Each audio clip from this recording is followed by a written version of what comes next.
Hello. Excellent. Well, good afternoon, everybody. Again, my name is Christoph Conrad, and I'm actually an evangelist for Adobe working with Phonegap.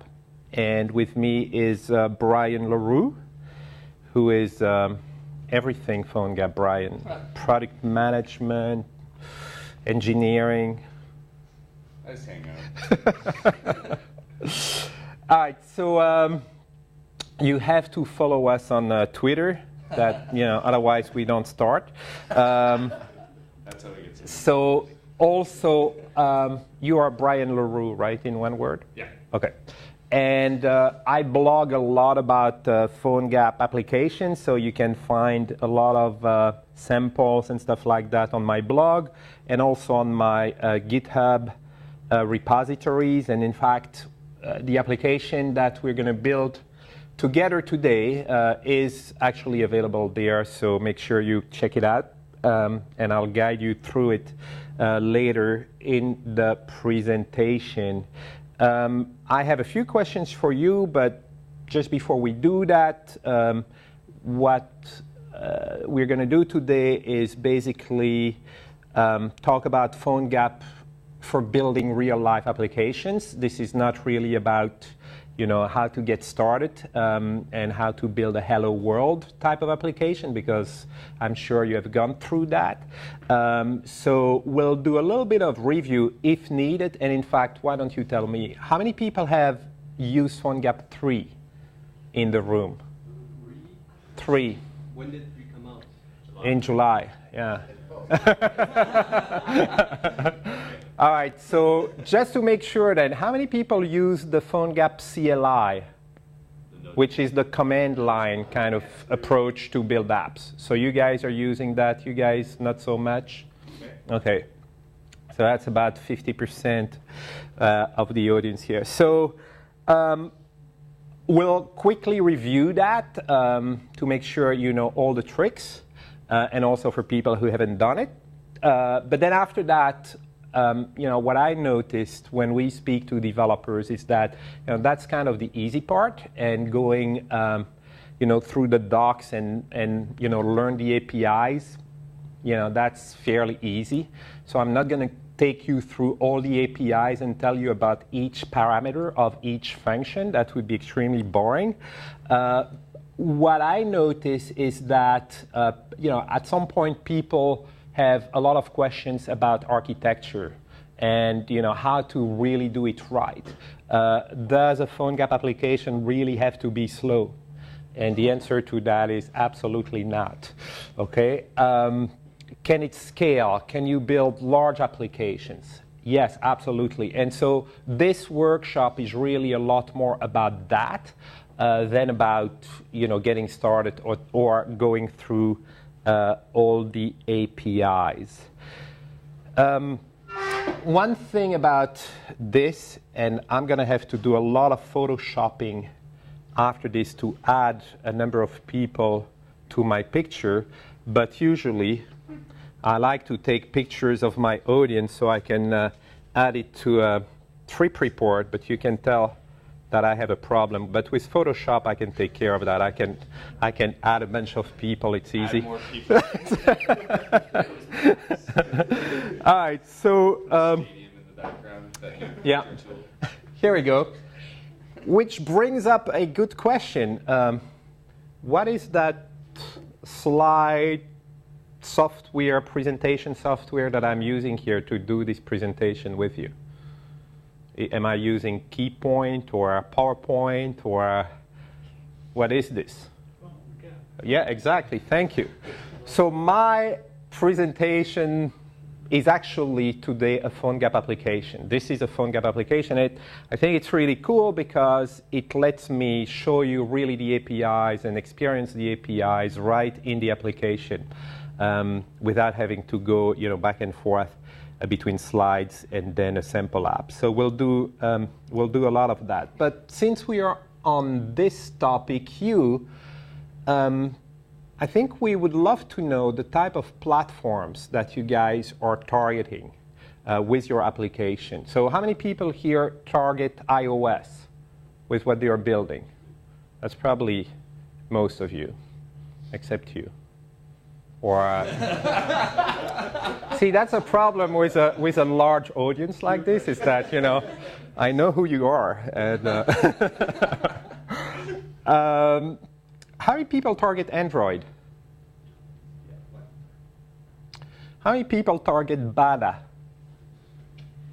I finally met a Bada developer. It was in Montreal, believe it or not, and it was really exciting. I took a picture, and you know, it's really cool. How many people target Windows phones? A couple of you. Okay, so that's good to know. Anything else in all the BlackBerry or Tizen or thinking about Firefox OS, things like that? Yes? Okay, great. Oh, I should have seen the sticker there. Okay, so all right, so yeah, I mean, I think that's pretty much what we typically see. But of course, you know, these platforms are going to become, I mean, some other platforms are going to become important too, and we'll try to speak a little bit about that. So, oops, we did that part. Wow, yeah, just, okay. So, usually when I have a super large audience, there are always a few people who don't know anything about Phonegap, so I take about 2.5 minutes, if that, to kind of review what it is and why we are doing it.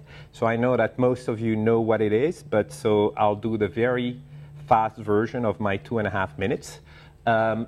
If we didn't use Phonegap, and that's really how it started, when Phonegap didn't exist, you would be doing this, right? You would be building a native application for each platform that you're interested in. If it's one platform, not a big deal. If it's two platforms, it's already more work. And if it's anything more than that, then it becomes a problem. So people, smart people, like Brian and others, I'm just, you know, said, hey, wouldn't it be nice if we could build, you know, the application once and deploy on all these different platforms?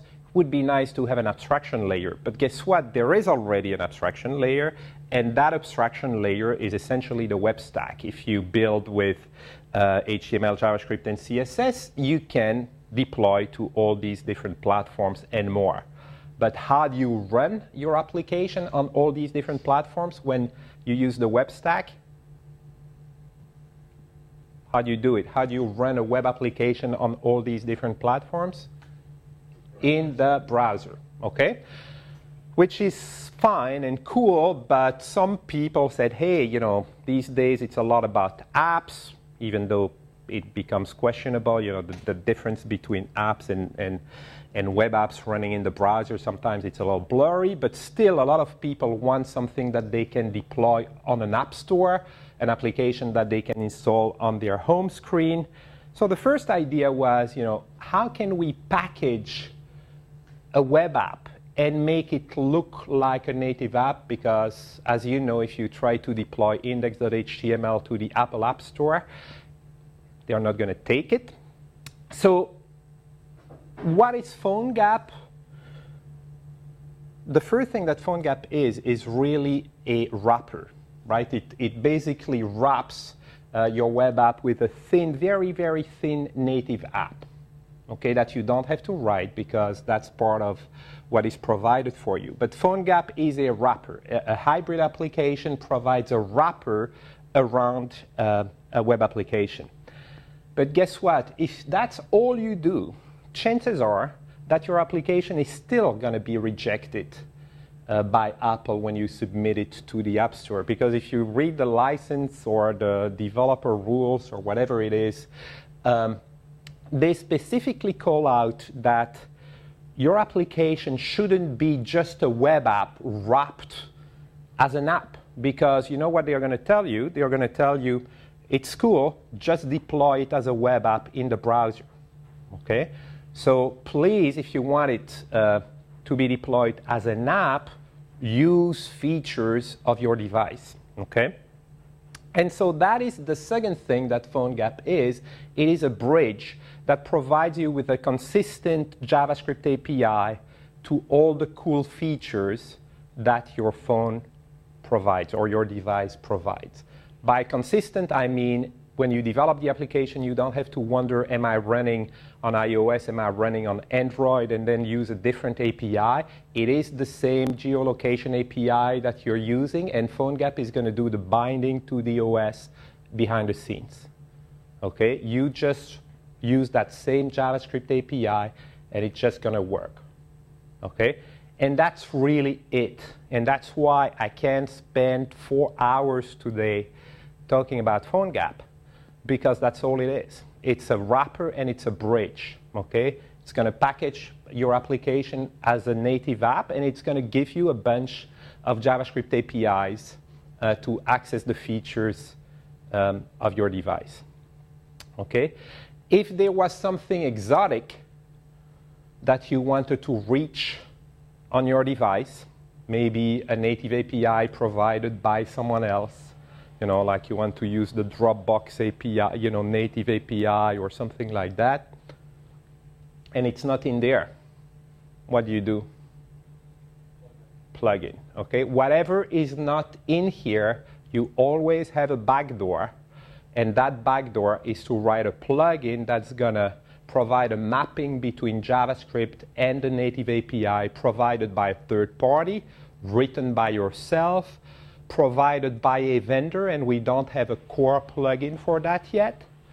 You always have a backdoor. So if someone tells you we can't use Phonegap because, you know, it doesn't give me access to this, you know, that's fine. Just let's write a plugin. Okay, so that's it. That was my 2.5 minutes.